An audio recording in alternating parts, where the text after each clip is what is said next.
Third time's a charm. Isn't that what they say? Well, probably the Union commanders were hoping that would hold true as they established their third defensive line near Newmarket in this battle that unfolds on May 15th, 1864. History tells us it didn't hold true. Sorry if that was spoilers. I'm Sarah K. Byerly with Gazette 66.5, and today we are talking about the lines that were formed, what we call the Bushong lines, on Newmarket battlefield. Since we're going to be hanging out here, so to speak, and talking about different parts of the line, and I didn't want to have to go through the troop lineup in every video, it's much easier to just say, go watch that video if you're a little lost on where we are on the lines. Don't worry, I'll always give you a simple recap before we dive into the more detailed history. But let's take this video and discuss how the regiments and artillery batteries are positioned on the line. And if you're rolling your eyes and thinking this is way more mud and blood than I want to deal with, hang with me, okay? We're going to have some primary source real soldier stories to talk about toward the end of this video segment. Here's the deal. In the early afternoon of May 15th, 1864, we had the Battle of Newmarket that is unfolding. The Union troops have been pushed off Manners Hill. That's their first position. They hold it defensively till the Confederates push them out of it. Then they establish a brief defensive line. We call it a line even though they weren't there really long, and that is going to be along River Road. You can catch details about that in my previous video. As the River Road position collapses, Franz Sigel, the Union Army commander who has finally made it to Newmarket battlefield, Colonel Moore and his other officers are working feverishly to establish a third defensive position. Alright? This is going to be about a mile, give or take, from the River Road position. Now the good news about this third defensive line is it's going to have fresh troops to support it. Specifically, the 34th Massachusetts, the 54th Pennsylvania, the 12th West Virginia is also going to make an appearance, and they're going to have more artillery support. However, this is not all of Sigel's army. He still has artillery on the road. He also has some infantry units that are still supposed to be marching to Newmarket. However, they kind of take a big extended break around Rude's Hill, which sits several miles north of Newmarket. And their officer who's with them, General Jeremiah Sullivan, he's not in any hurry to bring up those troops. He's kind of a mystery figure. But we'll leave Sullivan and those troops that hang out at Rude's Hill for a different discussion. We want to focus on this new line that Sigel and his officers establish on Bushong Hill.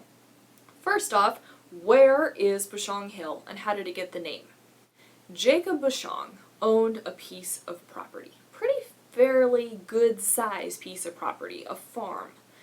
And part of his farm is this large rising hill, large by Virginia battlefield standards.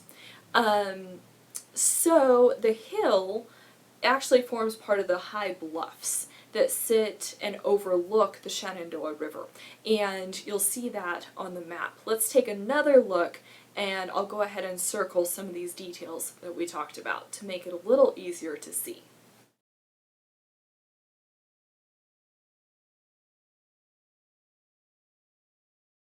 Now Bushong Hill is a decent piece of high ground, and there is a strip of higher ground that runs from that high point of the hill down along what would have been one of Jacob Bushong's fields and into what at the time was called Strayer's pasture. And this kind of ridge of ground, it's not, I hesitate to call it a ridge because I don't want people to get the wrong impression, but the thing is, there's a very definite up and there's a definite down, and when you're standing on the ground, it's obvious to see. So there is this high ground that overlooks a lower field, and the Bushong orchard and house also sits in this lower part. So they pick a relatively decent position, and they have this little rise of high ground that's going to run all the way from the big Bushong Hill down to the Valley Pike, which sits to the east. To keep it easy, we will start on that high point, the high part of Bushong Hill that sits right next to the Shenandoah River. There's no maneuvering room up there. Wisely, Sigel posts artillery up there. Seems like a pretty good idea. So, he places Carlin and Snow's batteries up there, and it's going to cover that whole lower part and where the Confederates will advance and try to place their battle lines. Good artillery position. You can tell that when you visit the site there. Now, if we are standing in Carlin and Snow's position, this is the view that you would see on a beautiful and clear day. Keep that view in mind as I keep talking, because if you're putting yourself looking at that view, then to your left, a little farther down, but still on that little rising ridge, is where the 34th Massachusetts Infantry Regiment is going to take its post. Alright, stay with me. Then to the left of the 34th Massachusetts is the 1st West Virginia Infantry. To the left of the 1st West Virginia Infantry is the 54th Pennsylvania, also an infantry regiment. The 54th Pennsylvania is going to anchor, at least initially, on the Valley Pike. So Sigel is building a line of infantry that stretches from Bushong Hill all the way to the Valley Pike. He's doing this to try to counter that big advance line of infantry that Breckinridge has with his Confederate forces. Now, Sigel takes an artillery battery, it's the one under Captain von Kiesler, and he puts it kind of out in the middle. And it makes sense when you visit the ground. That rise that I was talking about, it comes up to a little bit of a larger point, and it'll they could shoot over that lower range, and in the direction that this Confederate line is going to be coming from. So von Kiesler puts his 5 cannons there. They're kind of out in the middle, but they're supposed to be supported by infantry, so it just might work. Remember, at this point, von Kiesler only has 5 guns. A battery traditionally will have 6, but von Kiesler lost that cannon on the Valley Pike when he was pulling out of St. Matthew's Church, closer to the River Road position.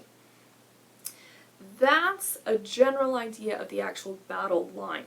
Now the 12th West Virginia Infantry, they are going to hang out in the shadow, the north shadow of Bushong Hill. I think it might have been a sheltered position, unless we actually go out there and do some shooting or more in-depth study on the ground. It might be difficult to prove that argument, so just take that as my opinion, and if someone corrects me, I will accept the correction. The 12th West Virginia, though, will not engage during the fight, and it's not clear if this is because of orders or a misinterpretation of orders, but they hang out behind Carlin and Snow's batteries in that back part of Bushong Hill. They do not go into line of battle, they stand more in a column type position, so they're a bit of a mystery Union regiment in this fight. Now what about the cavalry? Because remember, the Union Army has cavalry, and of course they have Major General Julius Stahl commanding that cavalry. Stahl is collecting Union cavalry regiments and kind of putting together this group that's going to be under his own personal command, and he is massing them on what will be the left of the 54th Pennsylvania, so right along the Valley Pike and in that area, on either side of the road, but covering that Valley Pike. Cavalry is traditionally on the flank, so at this point they are in a proper position. Now what Stahl does with that cavalry, we're actually going to cover in our next video, and we'll get into the discussion of to whether that was a good idea next week. So, let me show you the map again. We'll do a zoom in on the Union line so you can see what's going on. It's not something you have to memorize, but being generally familiar with it will help as we talk about what the soldiers do, how the fight unfolds in this final phase.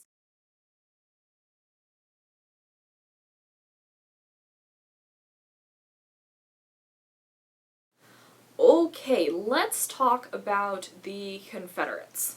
So remember, the Confederates had been advancing in this battle, which is almost like a running fight. It's a fluid fight. It doesn't necessarily happen with block pieces, the way we'd like to play it out on a map. But this long Confederate line has been advancing northward, driving the Union troops from position to position. And they're going to hold on to that long line position and come into their own Bushong line, which is going to be on the south side of Jacob Bushong's field, closer to the orchard and the Bushong house. Now, there's kind of some weird stuff that goes on, and part of that is due to the Shenandoah River and how these high bluffs are going to be cramping the Confederates' left flank. And now that we've changed sides, kind of reverse it in your mind. Left is now the Confederates' left, so you're facing the Union. Let's take a look at the map real quick. You'll see their position. I'll go ahead and circle it, and then I'll show you a view from the field, and again, we'll work from that view.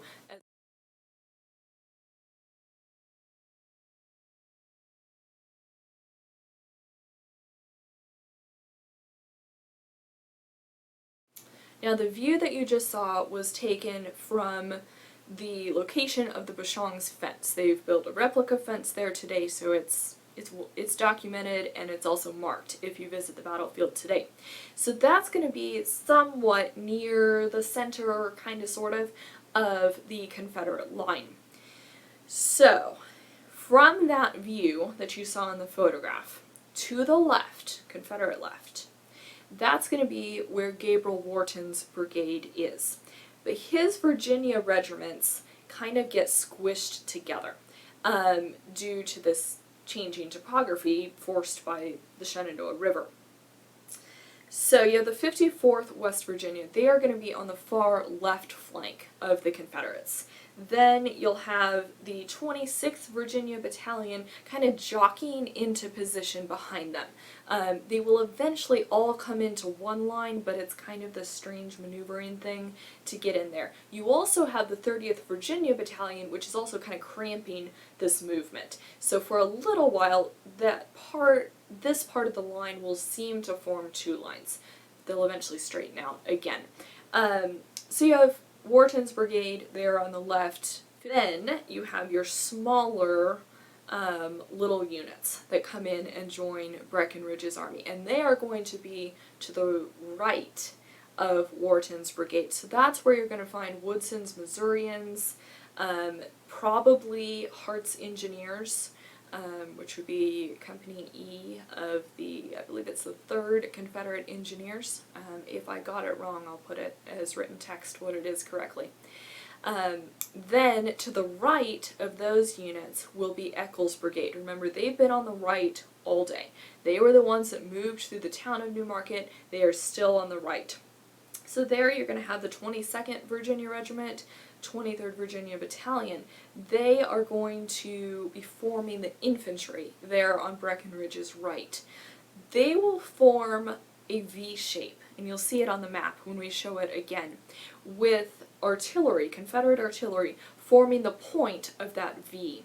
And that's going to be to counter a Union cavalry charge. Spoiler, sorry. But that charge comes just as the Confederates are coming into this position.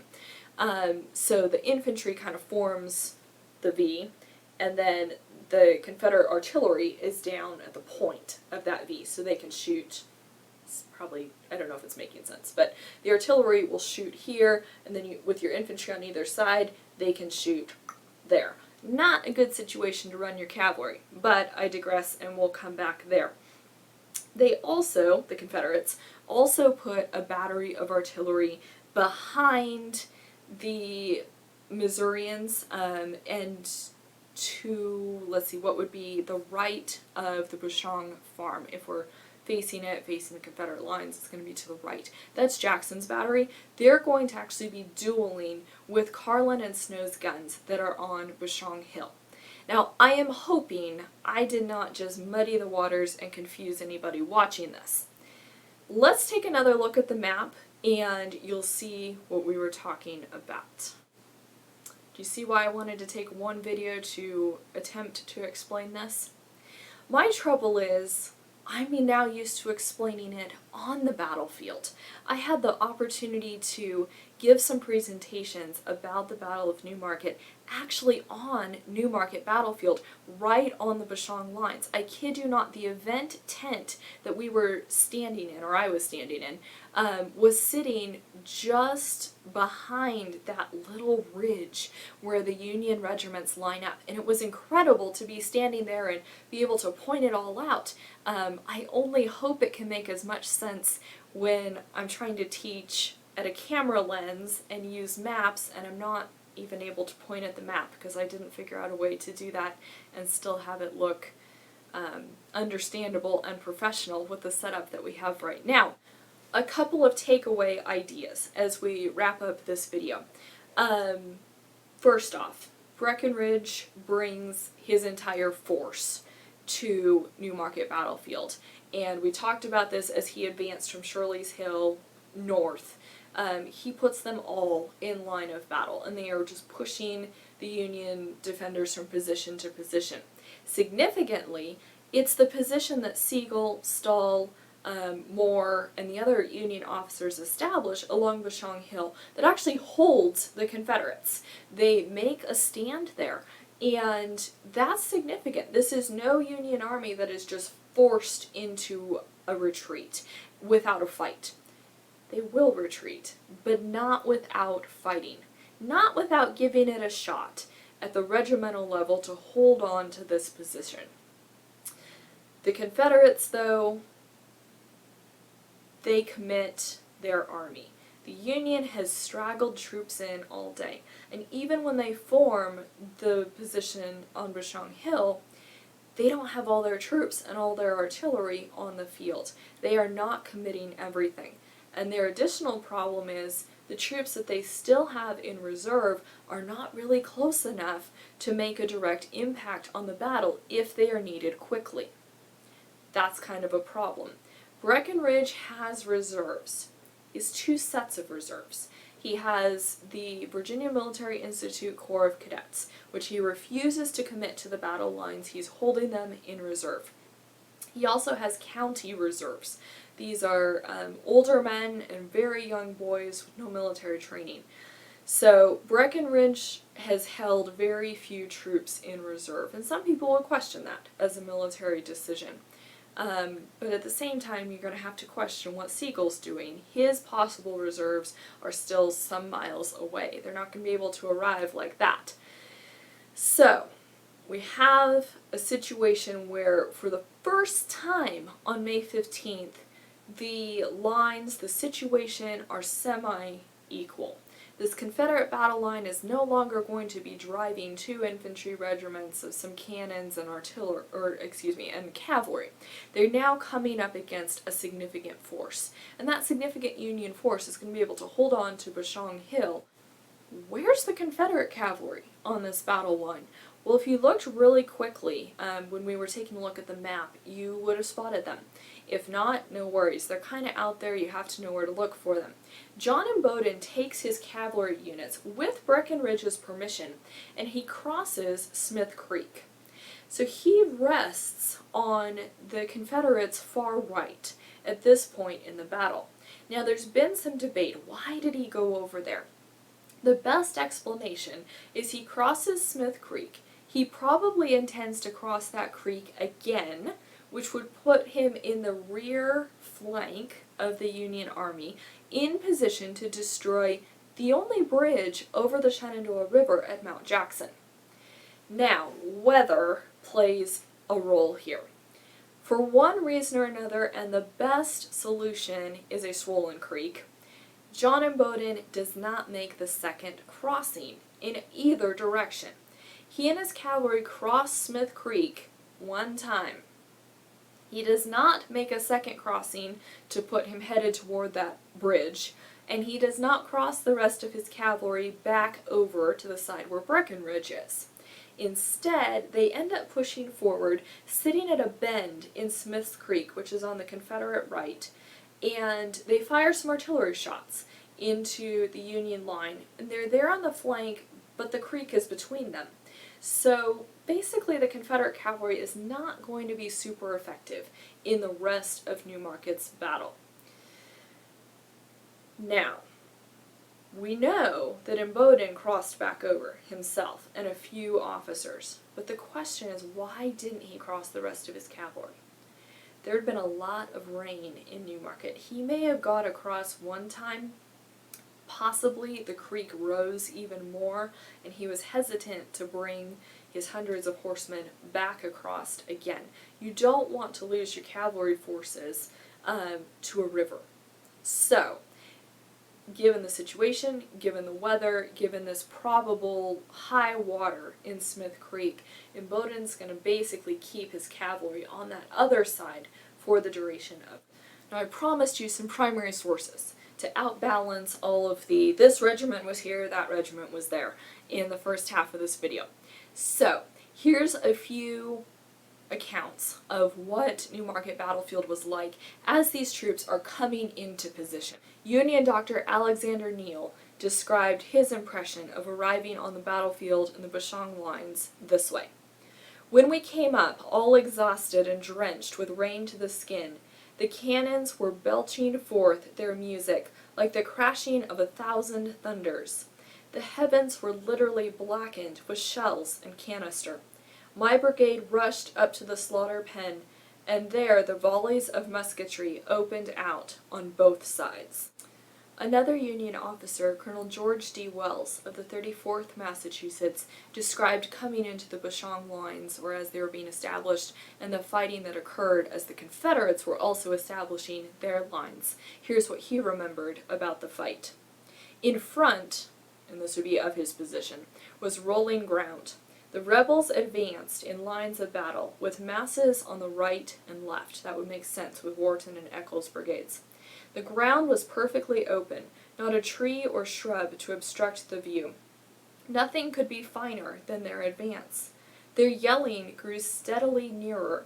Our skirmishers and the infantry in front came back on the double quick, some of them running through and over my lines. This is as the Confederates are coming in to what will be their lines around the Bushong farm. The air was filled with bullets and bursting shells, and my men began to fall. I was ordered to deploy one company across my front as skirmishers, and Captain Leach with Company G went forward, and his groups halted and deployed in the tumult about 200 yards in advance, each man taking his exact interval and dressing to the right as steadily as on drill. The officers in line were giving their orders in low tones, and every man stood, his gun at the ready, his finger on the trigger, waiting to see the face of his foe. It was a marvel to me then, and is now, how men who had almost never before heard the rebel yell and the terrible din of the battlefield could be so entirely calm and self-possessed. Soon our men in front were, by the confusion, cleared away, and the rebel lines were plainly seen, and the battle begun. That's one of my favorite accounts from this period of the Battle of Newmarket, because it gives that sense of Union troops waiting in this third final defensive position, and the Confederates are coming, and at least at this point they could see them. And think about standing there waiting, and the Confederates are going to be coming in and forming their lines along that fence, and just the horrible anticipation that would have been occurring. And yet they're holding position, they've got their skirmishers out, skirmishers are pushed back, and the regiments know, the officers, the soldiers, they all know this is the battle, this is where we are making a stand. And that's a significant moment.